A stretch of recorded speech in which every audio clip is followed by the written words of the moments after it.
Are you a mother, father, or you are involved in caring for children? If yes, then listen to Ask the Pediatricians every Thursday by 10 a.m. for insightful discussion on popular child health topics such as dangerous child health practices, immunization, infant feeding, developmental milestones, and so much more. You also get to ask questions on these topics and listen to answers to real-life child health issues by a pediatrician. Ask the Pediatricians Foundation is devoted to health education and information of parents and caregivers of children in the community to support you in raising healthy children. Don't miss Ask the Pediatricians with Dr. Gami because it's informative, educative, and interactive. Ask the Pediatricians Hour, the program for caring parents.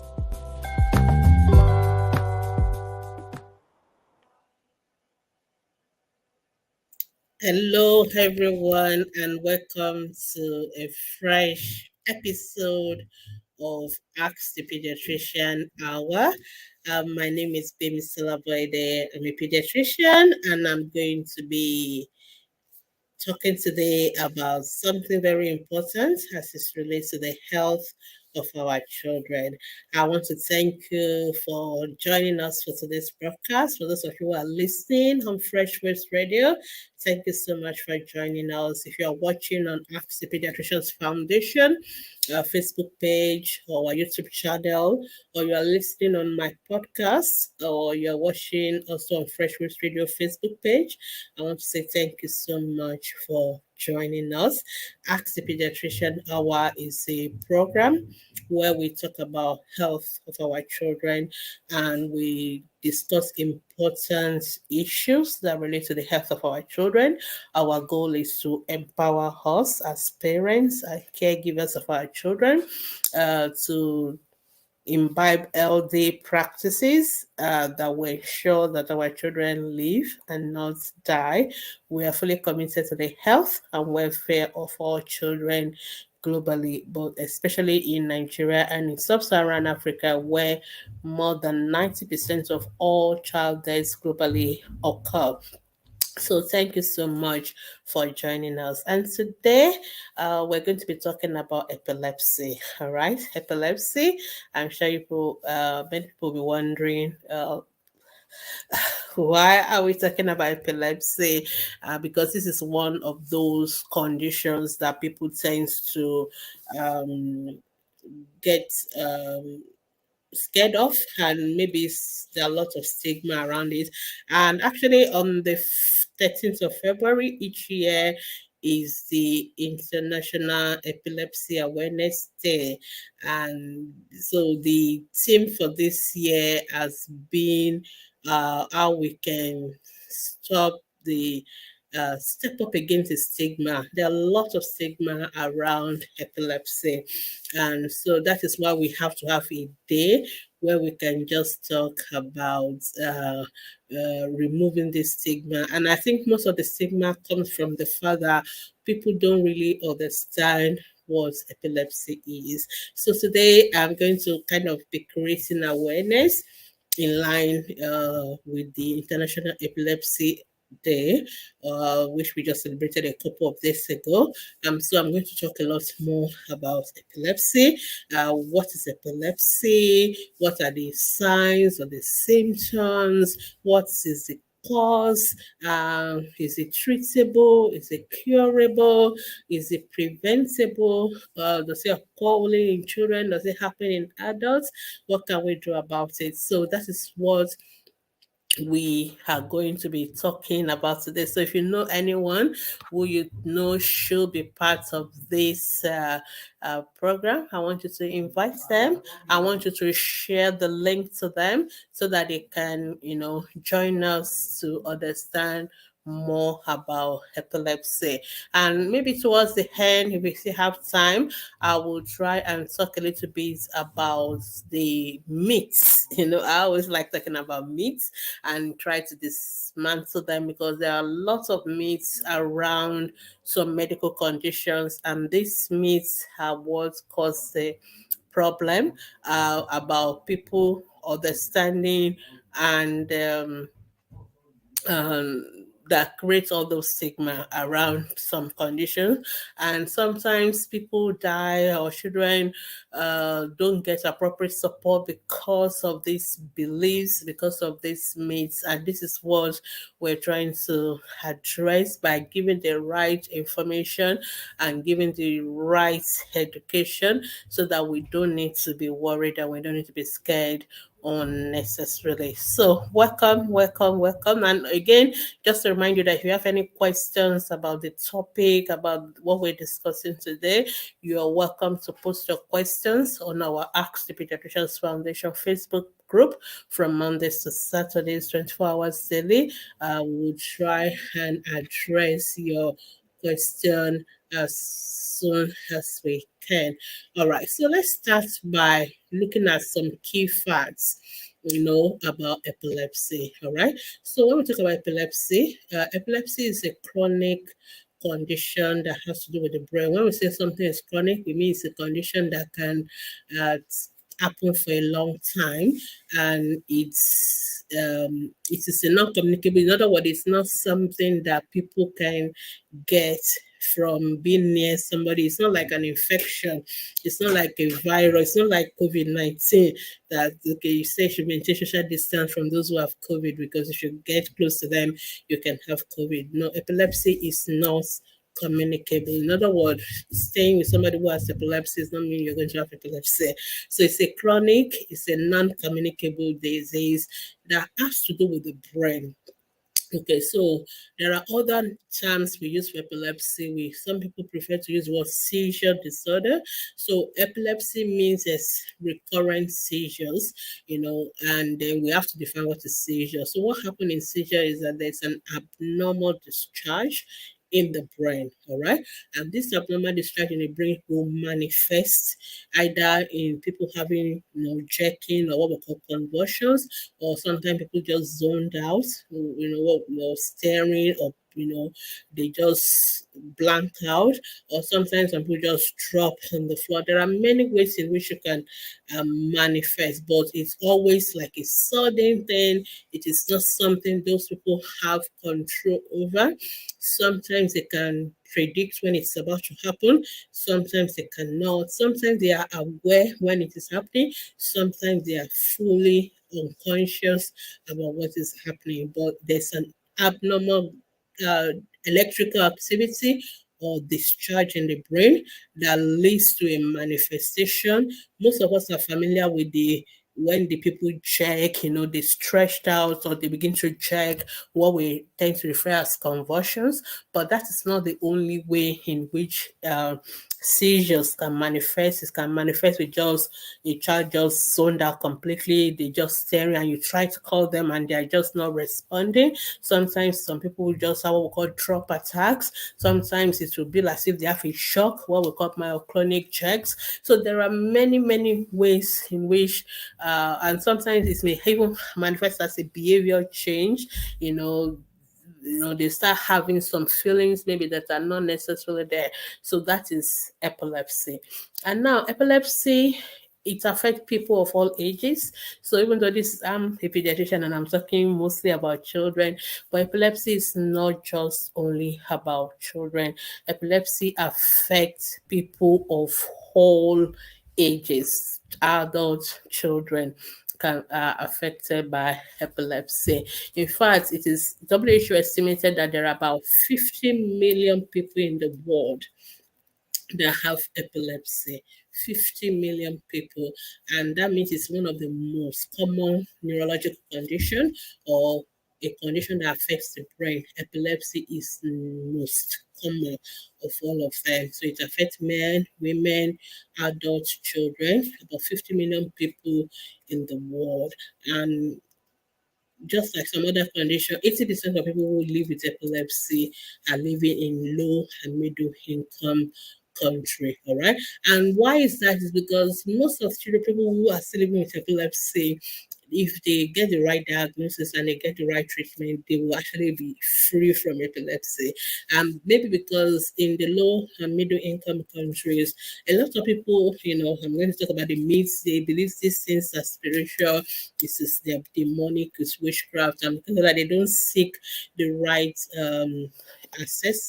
assessment by the right professionals, get the right diagnosis, get the right drugs, and continue to take the medication. So a lot of people are living with epilepsy that should not be living with epilepsy, and that is why it's so common in low middle income country. I remember one of in the early days of ATP, a lady reached out to me and told me her sister has been having seizures since she was a teenager. I think she was in like 20 years old now, something like that. And when she told me about it, I just told her, because she was an adult then, I referred her to one of my colleagues who is into adult neurology, and she saw them put her on medication. Within a couple of years, she was completely seizure free. I mean, the sister was so grateful. I mean, and just because she has never had opportunity to get the right diagnosis, right treatment by the right professionals. And once she started getting that, she became completely seizure free. I think a couple of years later, she sent me, she's now married, she's having children. So there are lots of people who may be living with epilepsy who ideally should not be living with epilepsy, but because they don't have diagnosis, they don't have treatment, and that's why they're still living with epilepsy. So, one of the challenge or one of the difficult issues with epilepsy is that people who live with epilepsy are likely to die prematurely. It is estimated that the rate of death in them is 3 times higher than the general population. So there was what we call sudden deaths associated with epilepsy. It's something that can happen, and that is why it's important for us to know. And it is one condition that is people tend to stigmatize a lot. People are just so scared of somebody who has maybe epilepsy attack or seizure, and then everybody kind of think maybe there's a foam coming out of their mouth and that foam is going to affect them. If you come near you, you're also going to have epilepsy. People will say, oh, we don't want to marry into a family where they have epilepsy and all that. So there's a lot of stigma. And one of the things we're trying to do this year is that we want to reduce the stigma. We want to actually step up against it. We want epilepsy is just like any other condition, any other medical condition that people can have. It is something that can be diagnosed, it's something that can be treated. It is not communicable. We need to let people know if they have epilepsy, get the right treatment, and not be stigmatized in any way. All right. And, 3/4 of people with epilepsy who live in low middle income countries, they don't have the treatment. Either they don't have the money or the treatment itself, the drugs are not there. And a lot of them suffer from discrimination. People say, oh, we're not going to give you a job because you have epilepsy, or we're not allowing you to do this. Some people don't want to go to school because they're so embarrassed, especially when you have seizures. So these are the challenges with epilepsy. All right. And we need to understand what epilepsy is, and then we now need to know how to deal with all this unnecessary stigma and discrimination. So, again, just to start, epilepsy means there's recurrent seizures.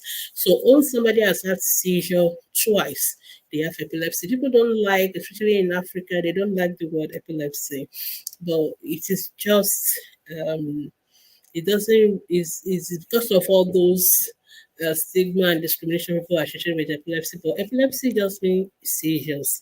Once you have seizures more than twice, especially seizure without fever, we talk about epilepsy. All right. Some people call it seizure disorder because people, when they hear epilepsy, they get so scared. So some people like using seizure disorder. But the real word that most people use all over the world is epilepsy, and it just means recurrent seizures. And when we say seizures, seizures are involuntary uh, episodes, that may involve part of the body, sometimes involve one part of the body, or what we call partial, or it can involve the entire body, what we call generalized. It can be associated with loss of consciousness or control. So sometimes people, when they're having seizures, they will lose control of their bladder, so they may pull on themselves or they may weigh on themselves.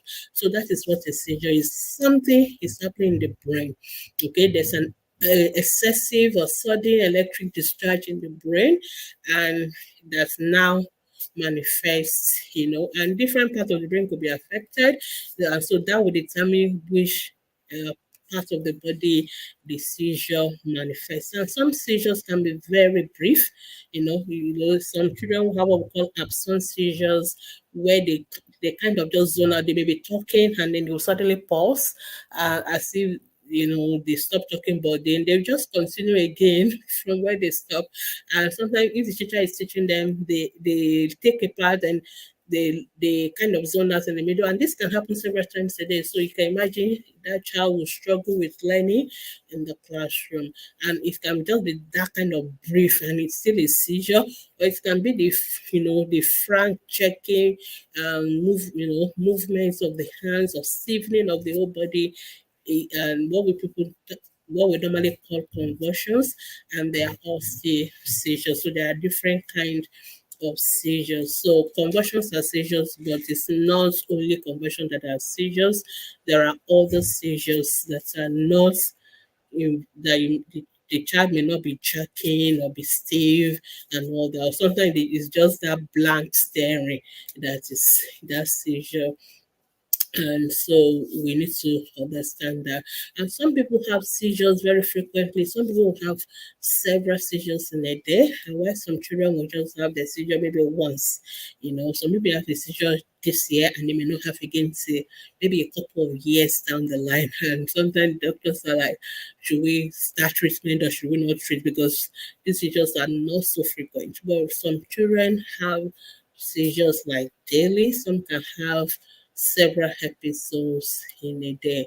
So one thing we need to understand, that having just one seizure does not mean you have epilepsy. And up to 10% of people in the world will have at least one seizure in their lifetime. So if you have just one seizure, we will not say you've had epilepsy, right? But epilepsy is when the seizures become recurrent, 2, 3, 4, and above. So that is now epilepsy. So once you have 2 or more unprovoked seizures, then we say you have epilepsy. And it is one of the oldest recognized conditions. Even in the Bible, you talk about people having epilepsy, like the boy that the father brought to Jesus, and the disciples were there, and they could not even help. That child was having epileptic seizures and was throwing the child. So you can see something that is as old as any other medical condition. So it is very well recognized. But despite the fact that it is one of the oldest recognized medical condition, there's still a lot of fear. Like I said, a lot of people don't like hearing the word epilepsy, especially in Africa and Nigeria specifically. There's a lot of fear, there's a lot of misunderstanding, there's a lot of discrimination, social stigma, around epilepsy for a long time. I remember growing up, and people would say before you can marry into a family, they have to go and do a form of a which we actually call it genetic evaluation now. But in those days, even though they don't have that much knowledge, but they kind of do it. So they do kind of family and social history, and they want to find out whether there's epilepsy in this family. And consciously or unconsciously, they already know that those conditions can be genetic, so it can be inherited from one to another. And people say, I don't want to marry into that family because I don't want my children to have epilepsy. Of course, some epilepsies are genetic, but not all are genetic. So that is just what epilepsy means. Now, what are the signs? What are the symptoms of epilepsy? Like I said, epilepsy is the recurrent seizure. So when you talk about the signs and symptoms, we're talking about the seizures, okay? And I've already described how seizures will look like. So the seizure is actually what you see, and that is what uh, those are the things you will see in epilepsy, but we can break it down a little bit more. So, like I said, depends on which part of the brain that disturbs. But what really happens in epilepsy is that something is discharging abnormally in the brain. Electrical activity that normally should not happen is happening, and depending on where it is happening, depending on how frequently it's happening, so there are many symptoms. Some people may become unconscious, during the seizure. Some people will have abnormal movement, checking, stiffening, like a shock, what we call myoclonic check. Sometimes they feel unusual sensation. They may be seeing things, they may be hearing things, they may be tasting things. Sometimes the mood will change. So these are the things that you will see when somebody is having epilepsy. But because during the process of having that seizure, other things can happen. So, for example, somebody who is having epilepsy seizure may just suddenly drop on the floor, and that means they can hit their head, they can sustain fractures, they can have injuries and bruises from those because they are not conscious. They can't predict when it's happening. It just happens suddenly. Sometimes some people have what we call horror. They begin to feel something is about to happen, but some people don't feel anything, just happen. And sometimes it happens even during sleep, when which sometimes can be difficult for parents because you won't know whether the child is having seizure unless you're actually sleeping in the room with the children. So, and of course, because of that, a lot of people who have epilepsy now begin to get, especially when they are older teenagers, for example, they begin to get depressed, anxious, embarrassed. That can now lead to other mental health issue. And of course, we talk about the risks of premature death in epilepsy is 3 times higher than that of the general population, especially in rural areas, in low income areas. All right. So, what is the cause? And I think that's the question people always want to know. What is the cause of epilepsy? I mean, why? How does it happen? Why will some people have epilepsy and all that? So, again, let's start by saying epilepsy is not contagious.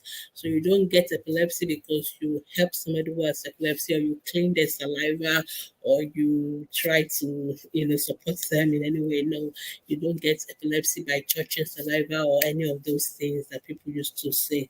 We need to get rid of those myths. All right. So the problem in epilepsy has to do with the brain. All right.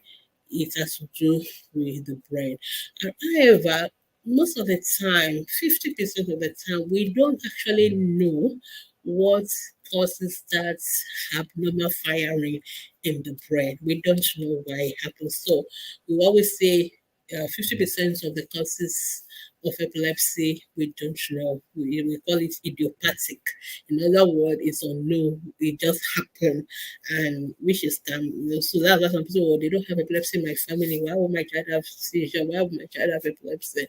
Sometimes it can just happen randomly for absolutely no reason. So majority, 50% of cases of epilepsy, there is no specific cause why it happened. However, there are other conditions that can actually, there are other epilepsy that we know why they happen. We can predict why it will happen. So, like we said, it has to do with abnormal discharge in the brain. So anything that affects the brain, that causes abnormality within the brain, it's also that area can discharge abnormally, and because that area can discharge abnormally, then that can lead to epilepsy. So there are conditions that can lead to epilepsy. So we know conditions that can lead to epilepsy, but we also know there are some epilepsy that we don't know the cause.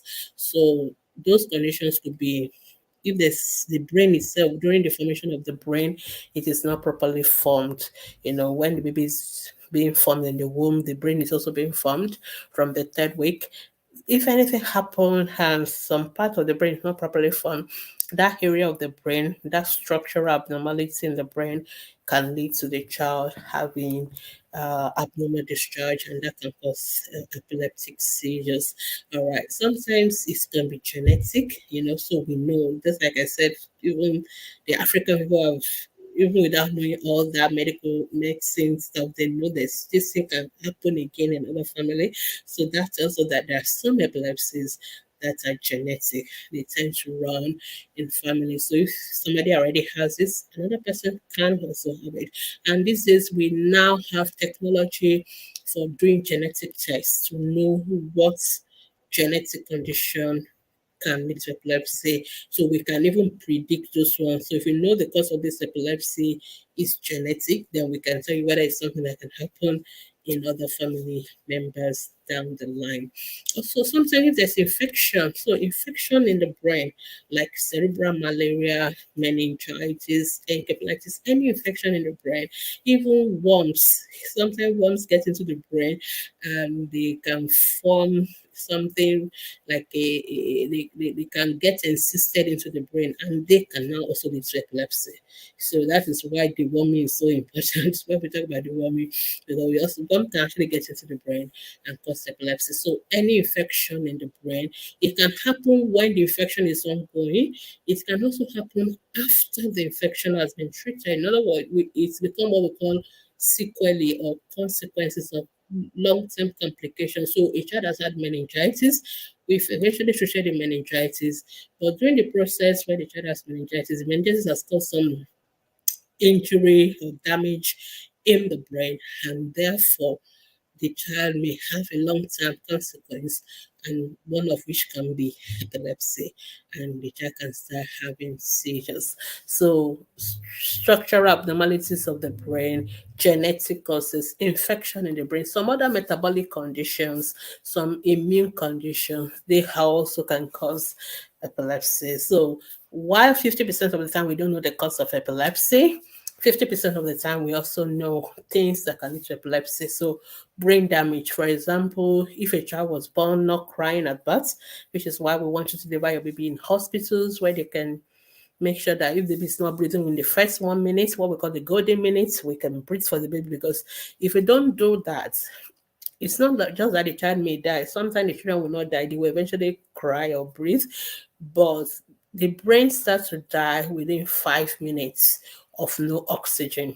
So even though eventually we may be able to get the child resuscitated, but some parts of the brain may have been damaged, and those parts of the brain are areas that can lead to abnormal discharges in future, and that child can have epilepsy. Also, so like I said, if the brain itself is not properly formed, there are many malformations that can happen in the brain.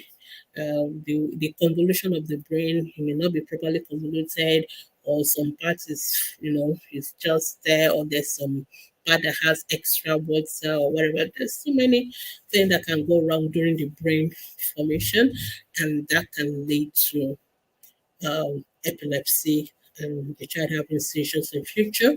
Head injury. A lot of mothers, I need to really emphasize this, they trivialize children falling. I see a lot of people just putting their children on the couch or on the bed that doesn't have gas, and these children roll and fall and they hit their head on the floor. This is a preventable cause of epilepsy, because this can lead to head injury. So we should be very, very conscious about our children. This is why when they go in the car, they need to use their seatbelts. They need to wear helmets when they are riding their bikes. We don't put babies on couches. We don't put babies on bed that doesn't have guards so that they don't roll and fall. A normal child who doesn't have any problem just can have a fall, and that child can develop head injury, severe head injury, and that child is going to may have complications in future of epilepsy. So it is important that these are preventable ones. Stroke. There are many conditions that can cause stroke. Stroke basically mean either loss of blood supply to some part of the brain, or there's the blood supply in that area, there's a bleed in the brain, depending on which one, but whatever, there's loss of oxygen supply to the brain, whether due to heart condition, whether due to sickle cell anemia, any condition that leads to oxygen deprivation in the brain causing stroke can also lead to epilepsy. We've talked about infections of the brain, meningitis, encephalitis, neurocysticercosis. That is when the worms get into the brain and they form a cyst inside there. they can also lead to epilepsy.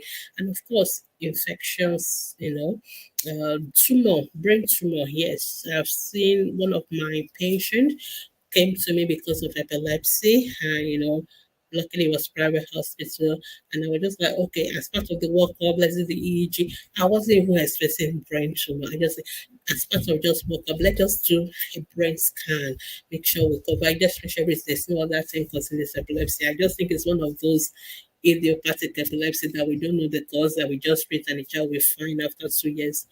Lo and behold, this girl has a brain tumor. I was like, wow, thank God I did a scan of the brain. In Africa, you rationalize what you do, what you don't do because of money. But luckily, it's one of those children that we decide to scan. And the child actually has a tumor, and that is what is causing the seizure. And luckily, we're able to get the child operated by the neurosurgeons, and the seizure stopped. The child recovered well, and the child is doing so well. So, brain tumor, so if a child is having seizures and your doctor asks for a brain scan, don't say, oh, it's too expensive. Please do it. We don't know whether the child may be having a brain tumor, which we need to deal with. So these are all the possible causes of epilepsy. But most important thing is for us to remember that there are some cases that we still don't know because there's no cause. We call it idiopathic. Though sometimes these days, due to advancing technology, the genetic specialty, they are really on fire these days, and they are beginning to discover more and more changes in genes that we don't know before, and they are now beginning to find out that some of those cases that we used to say we don't know, they are now beginning to find that some of them are actually genetic epilepsy. They are caused by abnormalities in the genes that code for those areas of the brain. All right, so that is the cause. So we've talked about what epilepsy is, recurrent seizures, we've described seizures, we've talked about what we see, the symptoms and the sign. Now we've talked about what causes epilepsy. Emphasizing that 50% of the time we don't know, 50% of the time it could be anything going wrong in the brain can lead to a child having epilepsy. Now, the most important thing is that is epilepsy treatable? Yes, and that's a very important thing. Epilepsy is one condition that is treatable and that can be curable. So I have treated many children with epilepsy, and they are fine and they no longer have seizures. So it is possible to treat epilepsy. It is possible to cure epilepsy. However, it's not like that in all cases. So there are some cases of epilepsy that they may still have epilepsy for a long time. They have to be on medication for a long time, especially when there's something really wrong in the brain. In other words, we know there's something wrong in the brain, and that is what is causing this epilepsy. Those epilepsies sometimes are a little bit more difficult to treat, and sometimes some of them go on for long, even into adulthood. So there are epilepsies like that, but some majority of epilepsies we can treat them with medications, and they will be fine. Within a couple of years, the children will become what we call seizure free. In other words, they will stop having the epileptic discharges and all that. So there are epilepsies that we can treat, and there are different treatment options. All right, we have drugs, so we have drugs, we have surgery, we have diet method. There are different ways in which you can treat epilepsy. So if a child has seizures, it is important that you go and see the doctors, and that you see the right doctors, especially in those of us in Africa, low middle income countries. It's important that we don't spiritualize epilepsy. It's important that we don't make it a demon affair or witchcraft affair. I'm still going to talk about the myths. It's so important because this is the reason some children don't get treated, because people think, oh, it's an attack from the village, or it's a witchcraft, or it's demonic, or it's a spirit. Whereas we don't say there are no demons or there are no witchcraft and all that, but most children who have epilepsy don't have any demonic attack, they don't have any witchcraft. They have pure medical issues in their brain which can be treated. So before you jump on the wagon of spiritual, let's try the medical first. So take the child to the hospital and let us see. So usually when we see the child, we'll ask you questions.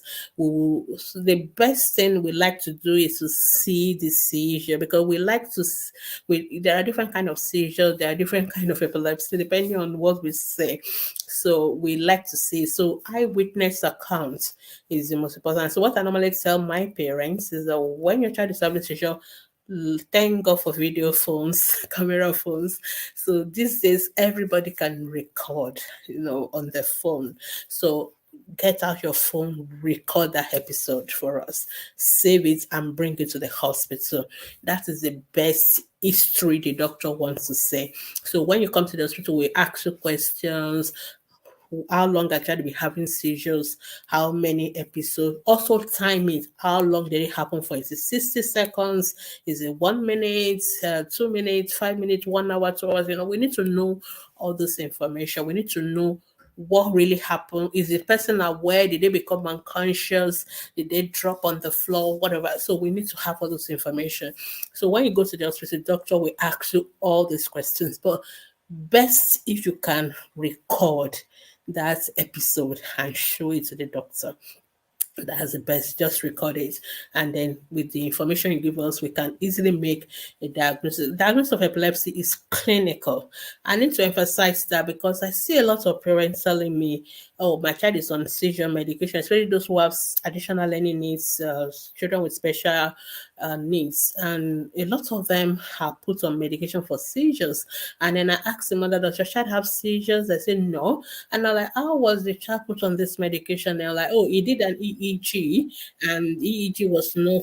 The doctor said there was seizure on the EEG, and that's why the child is on medication. Please see, epilepsy diagnosis is clinical. The child must have seizures, physical, something that we can see. EEG is only to help us characterize what kind of epilepsy and all that. The EEG does not give your child seizures. All right. So don't start taking medication. Don't see a doctor who will tell you just because your child has an abnormal EEG, then I'm going to put them on medication for seizures. That is wrong. And it is so common in Africa because I guess epilepsy medication is one of the few medications we have for children who have all these special needs, and people just like to load people with medication. It is wrong.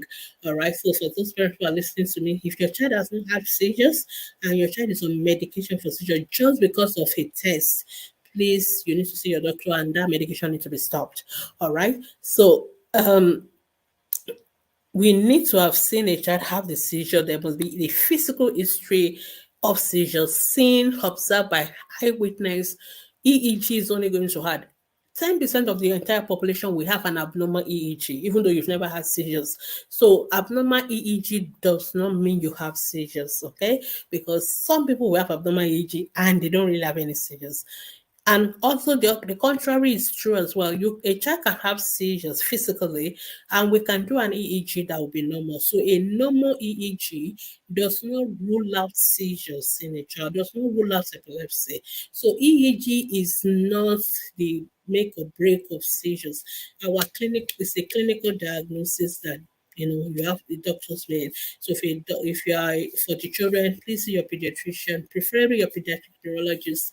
For the adults, they can see the adults neurologist. It's so important that we get that clear. So seizures, there will be the symptoms, there will be the sign. The child has a seizure, he has had it once, he has had it twice, unprovoked, there was no fever. Yes, that is epilepsy. You see the doctor, we take the history, we examine the child, then we can do tests. Usually we like to do EEG. Sometimes we like to do brain scans. Some kind of EEG, we want to do it when the child is sleeping. We sometimes want to do it when the child is awake. Sometimes we want to do EEG over like 24 hours. Sometimes we want to do with EEG and video together. We do what we call telemetry. So there are different things your doctor may have to do. So this is important that we do them, and then we also sometimes we do some blood tests because, like I said, some other conditions can actually lead to seizures as well. So we may want to do blood tests. Sometimes we need to do a brain scan. Sometimes we want to do genetic tests where it is available. That is not readily available in Africa, but we tend to do EEG a lot, and of course brain scans to make sure there's no tumor or structural abnormalities in the brain. So these are the things we would do. Please, we usually don't do this for the first seizure. So a lot of parents panic. The child has seizure once, and then they begin to panic. They want us to do EEG, MRI, blah blah. We don't do it for the first seizure because, like I said at the introduction part, a lot of people may have seizure just once in their lifetime, and they will never have another one. So one seizure does not equate epilepsy. So we're not going to start running and doing tests unless we strongly suspect that you are prone to having epilepsy, maybe because of family history or genetic condition. But otherwise, we will usually will wait for the second seizure to happen. So after the second seizure, that is when we want to do all these tests, brain scans, EEG, and all that. But before then, we usually will not. We will just say watch and wait. I know it's somehow tricky for parents to watch and wait, but sometimes we just watch and wait. And if it happens again, yes. And we're talking of seizure without fever. We'll talk about febrile convulsion at other times. That is a different thing. That is not epilepsy. Febrile convulsion is not epilepsy. So it is the fever that is causing the convulsion. This time around, we're talking of a seizure that is not provoked. There's no fever. There's nothing. It just happened, and it has happened twice. Then that is epilepsy. And then we take the history, we do the test, and then we confirm the diagnosis, and then we tell you about the treatment. Okay, so number one treatment is drugs. We have what we call anti-epileptic drugs. There are not so many of them. We have maybe about 20 or plus.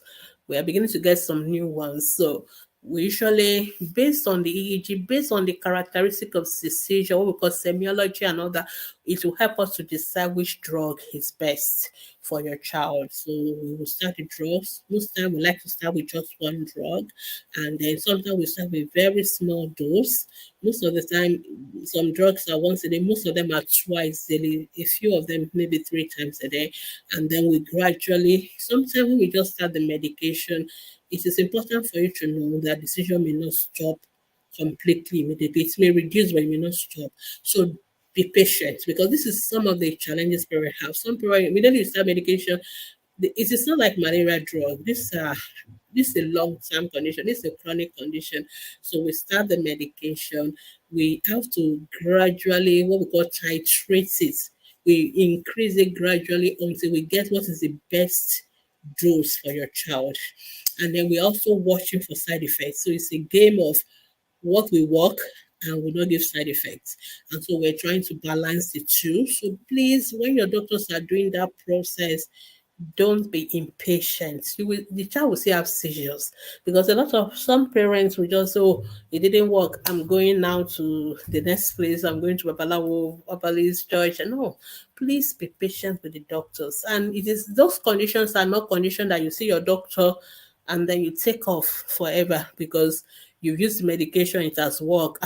Then I don't see my doctor again. And some people will even stop the medication. No, the medication for seizures, the child is going to take it for a long time, not less than 2 years in most cases, not less than 2 years. Whether the child is having the seizures or not, they are going to be taking that medication. So these are very important. One of the things I always do when I see my parents, the consultation is more of having this conversation, really making sure we understand what is going on. This is not malaria. This is not something you treat with antibiotic for 5 days. This is condition we're going to treat for 2 years.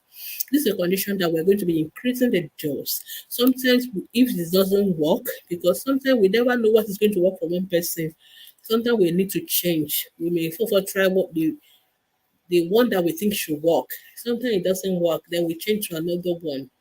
And before we change to another one, we must make sure we've used at least the maximum dose of the first one. If it doesn't work or the child is having terrible side effects, we will have to stop. And when we stop this medication, we don't just stop them done like that. We don't just stop them abruptly because the child is going to have more seizures when you do that, which is what normally scares me. I see a lot of parents, they will just stop this medication, they don't even bother.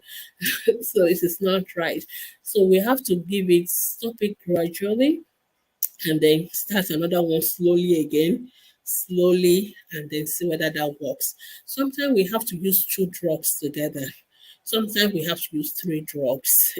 By the time we're getting to that point, that child has to be with a neurologist, has to be with a specialist, because we're dealing with something more what we call refractory epilepsy. Those are the epilepsy that don't respond to treatment on time. A few percentage of children have those kind of epilepsy that don't respond to treatment on time. So we have to treat them, with multiple drugs, watching out for side effects, monitoring drug levels and all that, because those drugs are, some of them are very dangerous for the liver, for the kidneys. So we have to monitor all these things, and some of them offer other side effects. Some of them can make people to start thinking of killing themselves, or because suicidal ideation. So that is why it's so important that if your child has epilepsy, your child must be with the right doctors. It is not every doctor that can treat epilepsy, and there are some drugs we don't like to use in children. I've seen children who are on phenobarbital. These are children who are going to school. We don't like to use those kind of drugs in school children because it doesn't help their learning. It affects their ability to learn. So you don't just go to any doctor. Please, if it's a child having epilepsy, you must see a pediatrician, minimum pediatrician. uh, best you see a pediatric neurologist or a developmental pediatrician, because there are things we are very, some people just think just give it any drug. No, there are different drugs for different kind of people. There are drugs we don't use in teenage girls. For example, we don't use Cepilim in teenage girls because it can affect their, if they should get pregnant, it's going to affect the babies. So we don't want to use that drug in them. So there are things that we consider when it comes to drugs. And please don't take drug suggestions from fellow parents. Oh, my child also had epilepsy. Is this one that they use and it worked?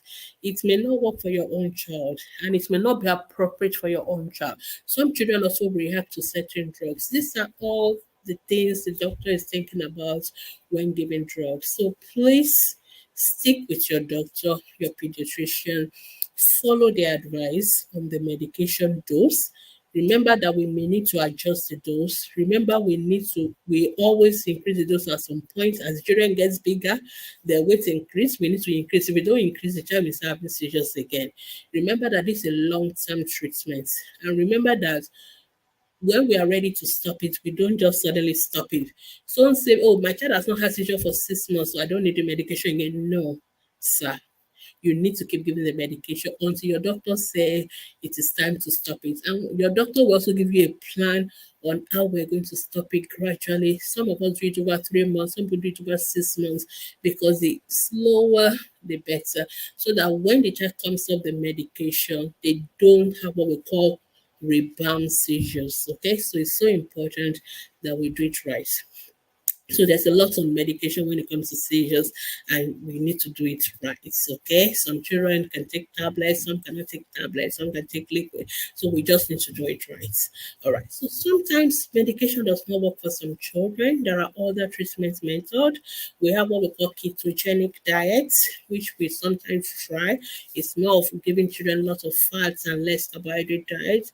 We do use it sometimes for some very severe epilepsy that doesn't seem to be responding to drugs. So usually we need a dietitian. It's not like a ketogenic diet for losing weight. So the dietitian has to be involved. They have to monitor. There are many things involved. So don't just do it on your own. You have to do with your doctors and your dietitian. All right. Sometimes we need to do surgery. There are epilepsy that we sometimes have to do surgery for. So the pediatric neurologist will advise which case is a surgical kind of epilepsy. There are also other finger maneuver procedures that we can do. So there are different methods for treating epilepsy, but majority of them we treat them with drugs. Majority with the right drug at the right dose for the right duration, the children will become seizure free, hopefully, and then we can gradually take them off the medication. So that is the treatment for epilepsy. All right, as we begin to round up, the question is, can we prevent epilepsy? Is it preventable? Uh, yes, if you remember the course, definitely some kind of epilepsies are preventable, some are not, obviously. For example, if you don't know the cause of the epilepsy, those kind of epilepsy we cannot talk about prevention. But the epilepsies that can be prevented are those ones that are due to um, causes that we have control over. So about 25% of epilepsies are preventable.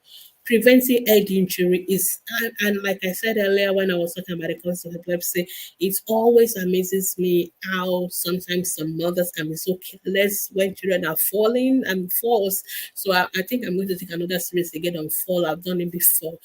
Falls is something that can lead to head injury and can lead to epilepsy. It is one thing that we can prevent in our children.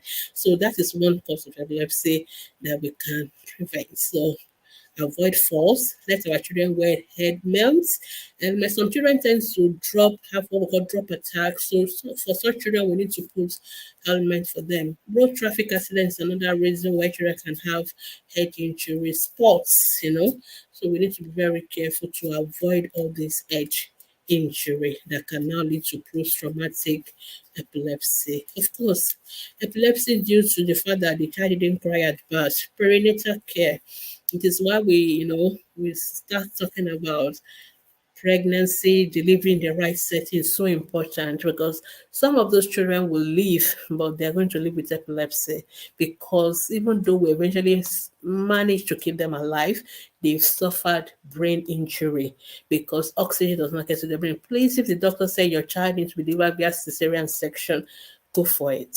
I always tell parents, it is not just about you delivering your baby vaginally. It is not just about you delivering a live baby. It is about delivering a baby with an intact brain, that the brain has not been injured, which is what the doctors are worried about. Because when there's fetal distress, there's no oxygen supply to the brain, the baby is stressed, everybody, the brain is going. Brain gone, that's it. And brain is one organ in the body that we don't recover. The brain does not heal again. So if the part of the brain is dead, it's dead, it's gone forever. The best that can happen is that some other part of the brain can try to take over and try to compensate for the part that we've lost. But that part that has been lost is lost. The brain doesn't grow back, it doesn't regenerate. That is it. So we are very, very particular about not allowing injury to the brain of a newborn, of a fetus, of a growing baby. The first 5 years of life, we don't want any injury to the brain. It's a growing brain, it's a developing brain. Any injury to that brain is consequences forever. So baby not crying at birth because of poor antenatal perinatal care is something that we can prevent. So all this delivery in hospitals, in churches, in places where they don't have CBAs and traditional birth attendants, places where they don't have the right to care for your baby properly, we need to stop it. All right. So uh, also, children who have febrile seizures, we need to treat them. I know febrile convulsion is not epilepsy, but some febrile convulsion, if you don't treat it on time, they can become what we call complex febrile convulsion.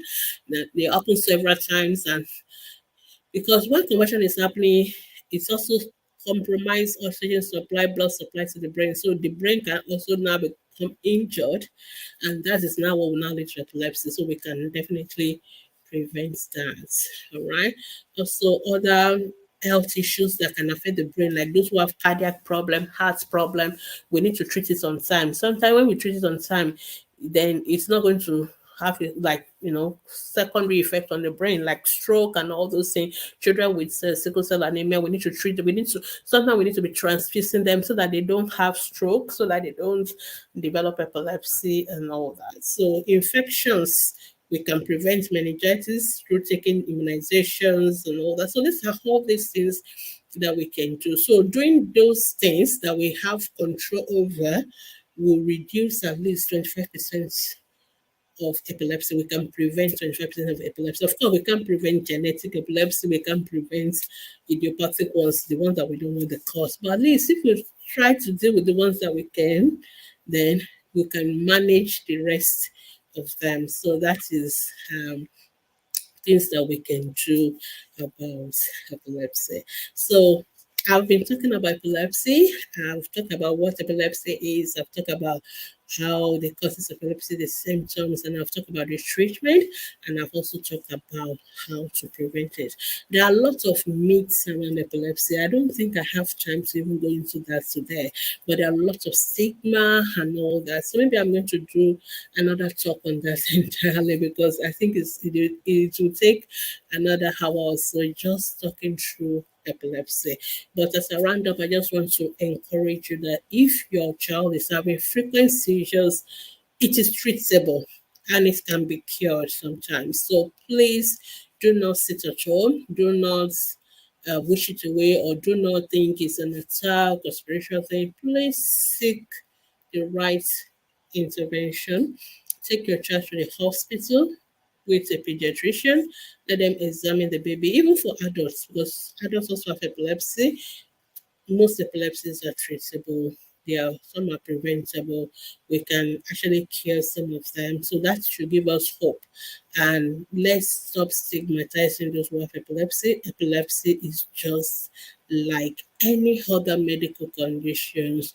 It's just that it has to do with the brain. So let's step up and stop the stigma around children, adults with epilepsy. All right, so thank you so much for listening to me today. Hopefully maybe another time I will talk more about the stigma, and talk about more about the myths and around epilepsy and how we can stop that. But I will leave that for today. If you have any questions about epilepsy, if you have any questions about any medical condition affecting children, feel free to go to Ask the Pediatrician Facebook group. You can miss our Facebook group on Facebook. You can ask your questions there, and we'll try and answer them. And hopefully one of these days we're also going to have our live Q&A sessions where we just take questions on some of the topics that we've discussed in the past. So thank you so much for joining us, and remember to share our videos, share the podcast, share the link, let people know a lot about what you're learning, and together we can put a stigma to epilepsy, and together we can keep our children well, safe, and alive. Thank you so much. Till I see you next time for another beautiful episode, talking about the health of our children. I'm just saying have a wonderful and a blessed day. Bye. Bye.